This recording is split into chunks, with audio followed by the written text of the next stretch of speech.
À chaque année, il y a des milliers de jeux qui arrivent sur le marché. Ça commence à être difficile d'être original. L'école du jeu, en partenariat avec la boutique L'Imaginaire. Au-delà de vos attentes.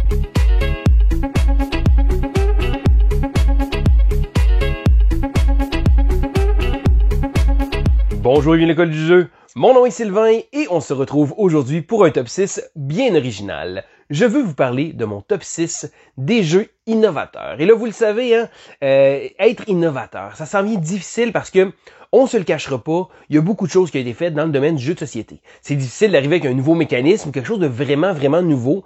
Et la plupart des jeux sont souvent un mélange de telle chose, du deck building, avec du placement d'ouvriers, de la gestion de territoire. Donc, souvent, c'est des concepts ludiques comme ça qu'on va prendre et on va prendre certaines parties et on va essayer de créer un tout original. Encore une fois, c'est pas toujours facile et c'est pas toujours une mauvaise chose non plus de ressembler un peu à tel jeu ou tel jeu parce que, ultimement, c'est la combinaison de tous ces mécanismes-là et du concept du jeu avec le thème qui va faire en sorte que il va être intéressant ou pas. Mais là, aujourd'hui, je voulais m'attarder vraiment sur le sujet des jeux innovateurs, donc des jeux qui ont été vraiment différents. Et là, je le sais, chacun va probablement avoir sa propre définition de qu'est-ce qu'un concept novateur. Dans les jeux que j'ai choisis, il y a certains jeux qui ont développé, donc c'est pas nécessairement les premiers à l'avoir fait, parce que souvent, il y a toujours un jeu qui va sortir, qui va le faire un peu tout croche, et un autre jeu va arriver, va donner un petit coup de pinceau là-dessus, et il va faire en sorte qu'il va avoir beaucoup plus de traction. Donc, en faisant mes recherches, j'ai vraiment cherché à essayer de trouver des choses vraiment uniques que ce jeu-là apportait, mais qui ont fait en sorte que c'était des jeux populaires. Donc, je sortirai pas des jeux très obscurs, des jeux cachés, des jeux que personne connaît. Je vais d'ailleurs également utiliser des jeux que j'ai personnellement joués, donc de mes expériences personnelles, mais comme à l'habitude, je suis très curieux de savoir quels sont vos jeux innovateurs, donc les jeux que vous croyez qui ont fait une différence, qui ont été marquants, qui ont été différents, ou simplement que vous jugez qu'ils soient novateurs. Donc c'est vraiment là les barèmes que je me suis fixé. Mais là, avant de commencer ma vidéo et mon énumération, je me suis dit, tiens, je vais me renseigner avec quelqu'un qui s'y connaît vraiment. Alors, j'ai contacté Pierre Poisson, qui est un véritable historien ludique. Donc, c'est vraiment une pointure dans le domaine du jeu de société. Il y a tellement de connaissances sur un paquet de jeux parce que il y a vraiment une bonne vision. Il connaît énormément le sujet. Et là, quand je lui ai demandé, Pierre, peux-tu me sortir des jeux que tu crois qui ont été innovateurs au courant des 5 dernières années? Parce que là, je me base sur, encore une fois, là, les 5 dernières années. Là, certains, on peut toujours revenir en arrière, mais moi, là, pour réussir à bien cibler ma liste, je me suis dit, tiens, je vais me donner un maximum de 5 ans, donc dans les 5 dernières années, les jeux qui ont été les plus novateurs. Donc, la réponse à Pierre a donné un paquet de jeux que je n'ai pas joué, donc je vais quand même vous en parler vite. Étant donné que j'ai pas joué au jeu, c'est difficile. Je vais vous expliquer les grandes lignes, mais je pourrais pas nécessairement vous dire en quoi le jouer est vraiment extrême. Mais si jamais ça vous intéresse, je vous invite à aller jeter un coup d'œil sur ces différents jeux-là.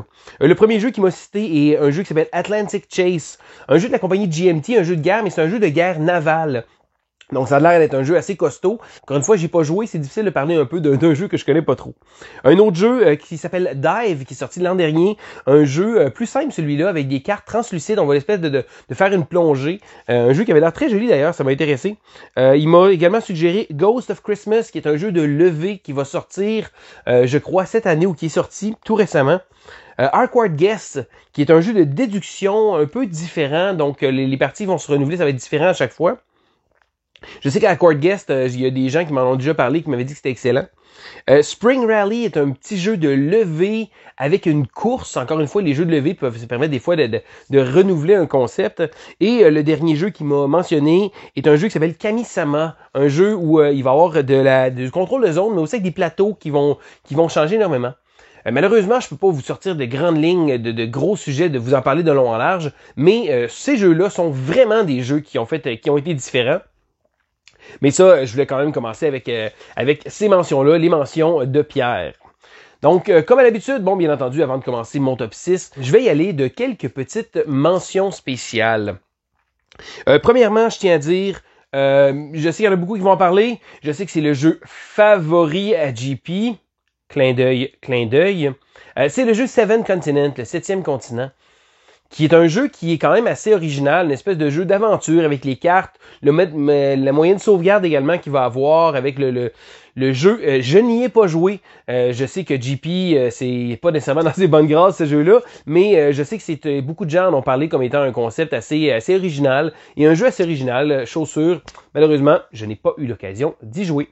Sinon, une des mentions que je voulais faire est le jeu Ghost Adventures. Alors, Ghost Adventures est un jeu un peu plus pour enfants, mais c'est un jeu qui est très original parce qu'il utilise une toupie. Oui, une toupie là, qu'on spin. Donc, en gros, qu'est-ce qu'il y a? C'est que on a un plateau de jeu. Et le plateau de jeu va être double épaisseur, de manière à ce qu'il va y avoir certaines zones, certaines salles, certaines pièces, et un joueur va devoir prendre la toupie, la spinner et la placer sur le plateau. Et là, on va devoir déplacer le plateau comme ça, de manière à ce que la toupie, elle se déplace. À certaines occasions, il faudra aller chercher des icônes qu'il va avoir. On peut également avoir des endroits où on va pouvoir donner un petit coup pour faire sauter la toupie. Et on va devoir l'amener jusqu'à la sortie. Et là, un autre joueur va devoir prendre un second plateau et la déposer sur le plateau. Et là, il va continuer comme ça. On a des espèces de tableaux à faire, un concept très original. Ça reste un petit jeu très très léger, mais c'est surprenant comment ça peut être amusant. Encore une fois, des jeux de toupie, j'en connais pas énormément, donc pour cette raison-là, ils se retrouvent dans mes mentions. La deuxième mention que je veux faire, j'ai hésité pas mal parce que je me demandais si c'était vraiment à considérer comme un jeu de société ou un jouet électronique. C'est Drop Mix. Alors Drop Mix est un jeu qui est très original et malheureusement, il n'a pas fait long feu. C'est un jeu qui est sorti, je crois, en 2017, quelque chose comme ça. Et c'est un jeu où on jouait avec notre cellulaire et c'était un jeu de musique.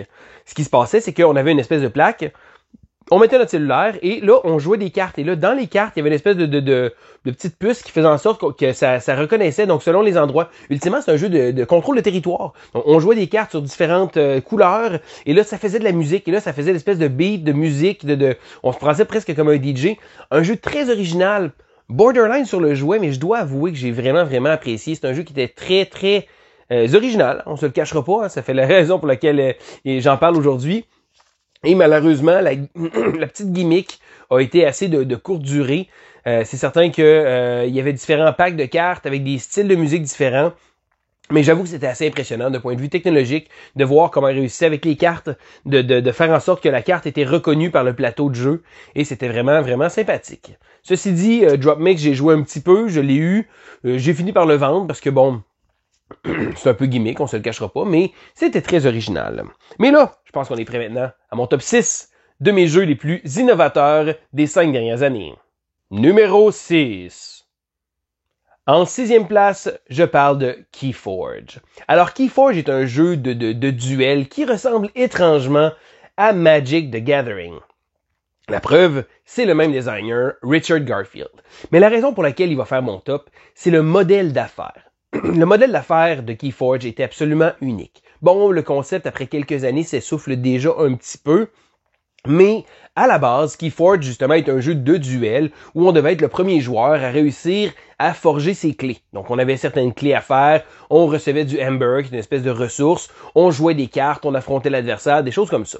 Mais, comme je dis, le concept vraiment original était justement face au modèle d'affaires, parce que dans Keyforge, contrairement à des jeux comme Magic où on doit construire notre deck ou des jeux qui viennent avec un deck préconstruit qu'on va devoir affronter, eh bien, dans ce jeu-là, les decks qu'on achetait étaient des decks uniques. Donc, on achetait le deck et c'était le deck avec lequel on allait jouer. Et là, il y a une espèce de procédure technologique qui fabriquait des decks avec des noms uniques. Donc, chacun des decks de Keyforge qu'on achetait était unique et on ne pouvait pas défaire le deck pour pouvoir construire d'autres choses, essayer de modifier des choses. Non, on achetait le deck. Donc, ça faisait en sorte que ça ramenait un peu l'accessibilité. Donc, c'est certain que n'importe qui pouvait acheter un deck, avoir un deck qui pouvait être soit très fort, soit très faible, ou trouver les manières de trouver les combines du deck. Et c'est ça que je trouvais très amusant avec ce jeu-là. C'est justement d'avoir les decks, trouver comment notre deck se joue, et surtout d'accumuler différents decks. Les noms étaient très originaux. Des fois, ça faisait pas de sens. Des fois, c'était assez drôle. J'ai eu beaucoup de buzz lorsque Keyforge est sorti. Lors de la première extension, j'ai embarqué, mais là, ils sont rendus à la 4 ou 5e extension, grosse extension. J'ai moins suivi le concept. Je dirais que malheureusement, ça s'est essoufflé un peu. Il faut dire que ça prend des joueurs qui sont aussi motivés que toi là, quand on joue à ce jeu-là, parce qu'étant donné que c'est un jeu de duel, ben ça prend du monde avec qui jouer. Mais il reste que le modèle d'affaires était unique. Il n'a jamais été refait, donc c'est vraiment quelque chose de vraiment unique. Ça, il faut que je le donne. Keyforge. Numéro 5. En 5e place, on retrouve le jeu Bullet Heart. Alors, Bullet Heart, oui, c'est vraiment un cœur. C'est un emoji dans le nom du jeu.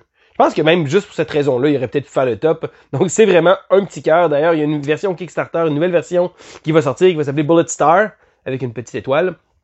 Mais en vérité, c'est pas la raison pour laquelle il fait mon top. C'est parce que j'ai trouvé le jeu très original. Bon, certains, le concept a peut-être déjà été vu, mais j'ai trouvé que cette année, c'était vraiment un des jeux qui s'était démarqué. Donc, dans Bullet Heart, qu'est-ce qu'on fait? Eh bien, c'est un jeu qui va simuler un peu un shoot 'em up, un jeu où on va devoir, vous savez, les jeux de combat où des fois on a un avion, on peut se déplacer rapidement, il y a des balles qui arrivent de partout, ou même un jeu de côté, là, vraiment des vieux jeux arcade.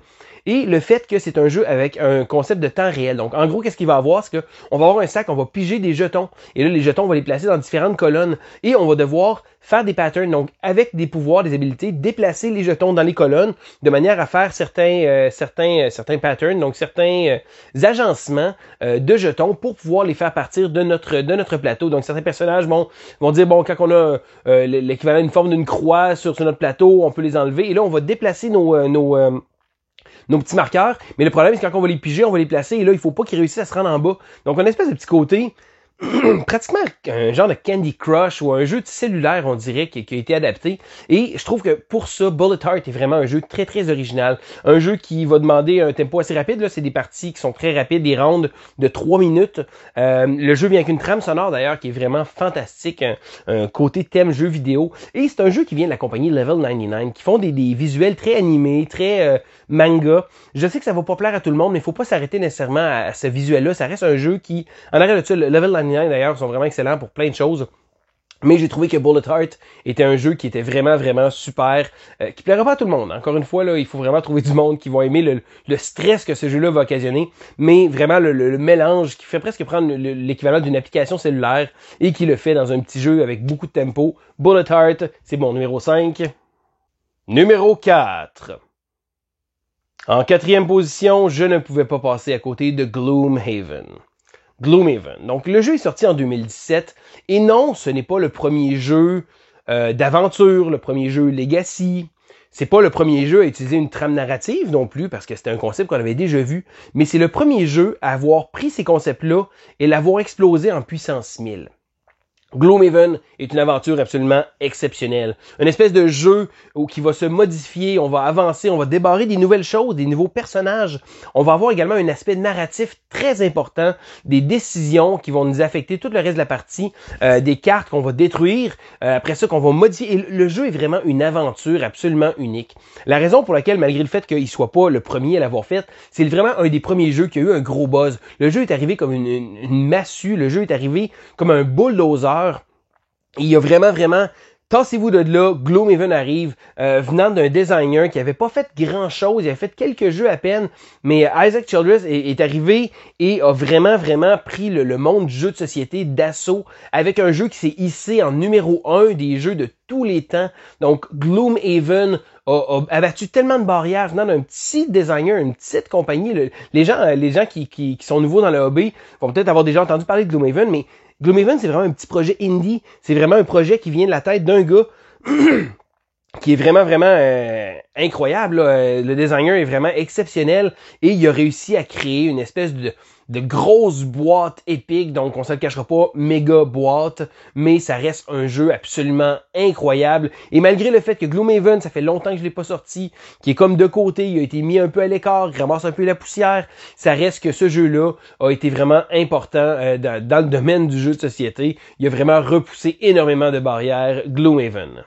Numéro 3. En 3e place, je vais commencer déjà à tricher. Vous savez, hein, quand je dis tricher, là, j'aime ça jumeler plusieurs choses. Je vais parler des escape room games. Donc, les jeux de type salle d'évasion. Et là, les escape rooms sont un concept qui a été devenu très populaire au courant des dernières années. Donc, vous savez, là, on s'en va dans un endroit et là, on a différents puzzles à faire. Donc, on est dans une pièce, il faut aller réussir à se faufiler, essayer de découvrir des casse-têtes, des puzzles, des choses comme ça. Et lorsqu'ils ont décidé de faire ça en mode boîte de jeu de société, je trouvais que le concept était très original. Et là, encore une fois, c'est pas les premiers à l'avoir fait, mais c'est les premiers à les avoir popularisés. Je vais m'attarder avec deux jeux dans cette liste-là. Exit, sorti en 2016, et Unlock, sorti en 2017. Bon, je sais, il y a énormément de jeux qui sont arrivés avant et après, beaucoup après, mais ces deux jeux-là ont été vraiment très importants parce que les deux, à leur façon, en étant vraiment originaux à leur façon, donc Exit en ayant une petite boîte qui est peu coûteuse, avec du matériel que oui, on va détruire, donc on va modifier le matériel, il va peut-être falloir briser la boîte, découper des choses, donc, mais c'est vraiment, il y a des gens qui font comme, ah, mais tu sais, d'un autre côté, c'est chaque personne, donc, si vous voulez, je sais, il y a des gens qui font très, non, mais j'ai pas besoin de détruire mon Exit, je sais, il y a des gens qui prennent vraiment soin de leur jeu, qui photocopient toutes les composantes, pour ma part, je l'ai acheté 15-20$, ça me fait une belle soirée de jeu, j'ai pas de problème avec ça, d'ailleurs, je trouve que c'est un concept qui est vraiment super. Et vraiment, le jeu se renouvelle. Donc, il y a énormément d'exits qui sont sortis, mais c'est toujours des jeux que je trouve vraiment génial. Quelques boîtes sont un petit peu moins intéressantes. Et de l'autre côté, il y a les Unlock. Unlock qui, eux, ont un concept que on ne détruit pas et le jeu va se jouer avec une application cellulaire. Bon, je sais, il y a des gens qui vont dire, ah, une application cellulaire, je suis un peu moins fan, mais c'est vraiment bien fait. La manière ça fonctionne, souvent on va combiner deux cartes et avec la combinaison des deux, on va pouvoir aller chercher une autre carte dans un deck. Et là, ce qui est intéressant, c'est que oui, on peut les rejouer. En fait, on ne détruit pas le matériel, donc on peut le rejouer. Certain que la solution va être la même. Je dirais que moi, j'ai eu beaucoup de plaisir à rejouer certains scénarios de Unlock avec des nouveaux groupes. Donc, je laisse les joueurs un peu plus chercher. J'interviens des fois pour mener mon petit grain de sel, peut-être donner des petites pistes. Je suis une espèce de modérateur de jeu. J'ai trouvé que c'est ça intéressant, mais c'est certain que, bon, ce sera pas aussi frais que la première fois qu'on le fait. Encore une fois, des boîtes Unlock, il y en a sorti énormément. Et il y a beaucoup de jeux là, qui sont sortis après, là, des Deckscape, des ci pis des ça. Il y a vraiment beaucoup de types de jeux, mais le phénomène du Escape Room, des vraiment débarqué en trombe. Et depuis 5 ans, je pense que c'est vraiment un des types de jeux qui est les plus populaires. Numéro 2. En deuxième place, je veux vous parler de Chronicles of Crime. Oui, je le sais, ça ressemble un peu au Escape Room, mais là on parle de scène de crime.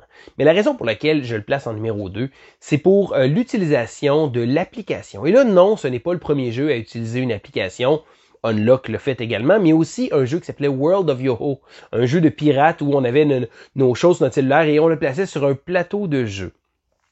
Mais la raison pour laquelle je trouve que Chronicle of Crime mérite sa mention ici en numéro 2, c'est que dans le jeu, on va scanner. Donc avec le cellulaire, on va scanner des cartes. Et là, ça va faire différentes choses. Donc on a vraiment une possibilité de pouvoir interroger différentes personnes, aller voir différents lieux et surtout de voir des scènes de crime. Et c'est pour ce point-là que je trouve ça vraiment original parce que le jeu vient avec des petites lunettes qu'on va placer et on va pouvoir regarder avec notre cellulaire, on va prendre le cellulaire, on va pouvoir regarder la scène et nommer différents éléments qu'on va trouver. Et là, les autres joueurs vont pouvoir regarder différentes cartes et on va pouvoir essayer justement de faire interagir ces cartes-là. Donc, l'utilisation de la technologie, et là, je sais, il y a beaucoup de gens qui font comme « Ah non, moi je joue aux jeux de société pour décrocher des écrans ».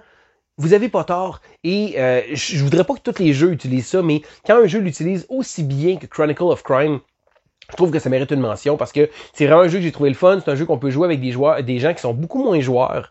C'est un jeu qui va être très intéressant, l'espèce de côté, la trame, l'histoire qu'on va pouvoir faire et de faire en sorte que chaque partie, même avec certains mêmes scénarios, on va peut-être pouvoir avoir différentes façons de se rendre justement à la conclusion. Et j'ai trouvé ça très intéressant. Il y a beaucoup de scénarios, il y a beaucoup d'extensions qui sont sorties. Il y a également une série historique qui est sortie tout récemment, la série Chronicle of Crime 1400, 1900 et 2400. Et je trouve ça vraiment original. C'est un concept qui est vraiment bien lancé. Lucky Duck Games fait des jeux d'une très bonne qualité. Chronicle of Crime est vraiment un jeu super. Si jamais vous avez jamais joué à ce jeu-là d'ailleurs, je vous invite à jeter un coup d'œil. Même si vous êtes réticent un peu à l'utilisation d'un téléphone cellulaire pour jouer à un jeu, celui-là vaut peut-être la peine. Numéro 1. On est maintenant rendu en numéro 1 de mes jeux les plus innovateurs des 5 dernières années. Et là, ça a été difficile. Faire l'ordre de la liste a été très difficile, mais j'ai choisi un jeu qui est sorti l'an dernier et qui est vraiment original et pratiquement unique. C'est le jeu Micro Macro. Alors, Micro Macro est un jeu avec une pile de cartes qui vont être différentes missions et une espèce de grosse carte qu'on va déplier et qui va prendre toute la table. Donc, Micro Macro est un jeu d'enquête. Encore une fois, bon, ça va chercher le petit concept très tendance des enquêtes. Mais, ce qui est original, c'est qu'on va avoir des cartes et là, certaines enquêtes qu'on va avoir et on va devoir tenter de retracer ce qui s'est passé. Je m'explique. La carte est une espèce de carte dynamique. Pas dynamique parce que ça bouge, non, ça reste du papier, mais parce que les personnages, on va pouvoir les voir se déplacer. En tant que tel, si on regarde un exemple, il y a une des enquêtes qu'il y a eu un accident de voiture. Donc, on retrouve l'accident de voiture, excellent. Mais là, il te demande où est-ce qu'il habitait. Donc, on va regarder sur la carte et on va voir, oh, la même voiture, là, un peu plus tôt, avant, sur la carte, oh, elle se déplace. Et là, on va faire en sens inverse. Donc, on peut voir le déplacement des personnages comme ça. Et là, il y a un paquet d'histoires qui se passent en même temps sur cette carte absolument gigantesque. Mais on va isoler certains éléments. Et là, on a une petite loupe. Et là, on va regarder, bon, qu'est-ce qui s'est passé? Est-ce qu'il s'est passé quelque chose de louche? Et on va devoir toujours aller à reculons pour retracer les pas des différents personnages et des différentes aventures. Et j'ai vraiment trouvé ça tellement original. C'est presque un peu un genre de Où est Charlie version gamer. Et pour ça, je trouve vraiment que Micro Macro est un jeu original. Là, c'est drôle parce que Micro Macro est très récent. Ça fait pas longtemps que j'y ai joué. J'ai joué pendant le temps des fêtes. J'avais vu le jeu arriver l'année passée. Je me disais, OK, bon, ça a l'air bien, ça a l'air original, mais bof, OK. Et à un moment donné, j'ai comme, OK, je pense que c'est le temps des fêtes, je vais l'essayer. Et j'ai vraiment été surpris. Je trouve que le fait d'avoir une carte fixe, et on a l'impression que les personnages se déplacent et qu'il se passe un paquet d'histoires, d'aventures, de poursuites, de vols, de crimes, de choses un peu plus, des fois, délicates. Mais ça reste que c'est tellement original comme concept de jeu. Et encore une fois, c'est un jeu qu'on peut jouer avec à peu près n'importe qui. C'est certain, bon, quand on a fait les différentes missions, on les a fait. Je pense qu'on a tous envie de vouloir colorier cette belle grosse carte-là. Je m'étais dit d'ailleurs que ce serait peut-être une bonne idée de colorier certains éléments quand on les trouve, mais là, je pense que ça va trop rendre la chose compliquée. Là. Écoute, j'ai peut-être pas autant de motivation que ça, finalement. L'idée était bonne, mais la motivation est peut-être pas au rendez-vous. Ceci dit, Micro Macro, un jeu vraiment original que je vous invite à jeter un coup d'œil. Et voilà, ça fait le tour de mes jeux les plus novateurs des 5 dernières années. Maintenant, qu'est-ce que vous en pensez? Quels sont les jeux que vous croyez qui sont vraiment originaux? Gênez-vous pas de mettre dans les commentaires. Je trouve ça toujours très intéressant de pouvoir discuter avec vous et de découvrir d'autres jeux. Et s'il y a des jeux que j'ai parlé aujourd'hui, que vous aimeriez en savoir plus également, gênez-vous pas de le mettre dans les commentaires. Et là, comme d'habitude, si vous avez aimé la vidéo, je vous invite à faire un petit pouce en l'air. Si jamais vous n'êtes pas abonné à la chaîne, eh bien, qu'attendez-vous? Faites-le! Et si jamais vous voulez nous encourager, vous pouvez le faire via la plateforme Patreon. Encore une fois, toute l'information va être dans la description de la vidéo. Donc, c'est Sylvain pour l'école du jeu et on se dit à la prochaine!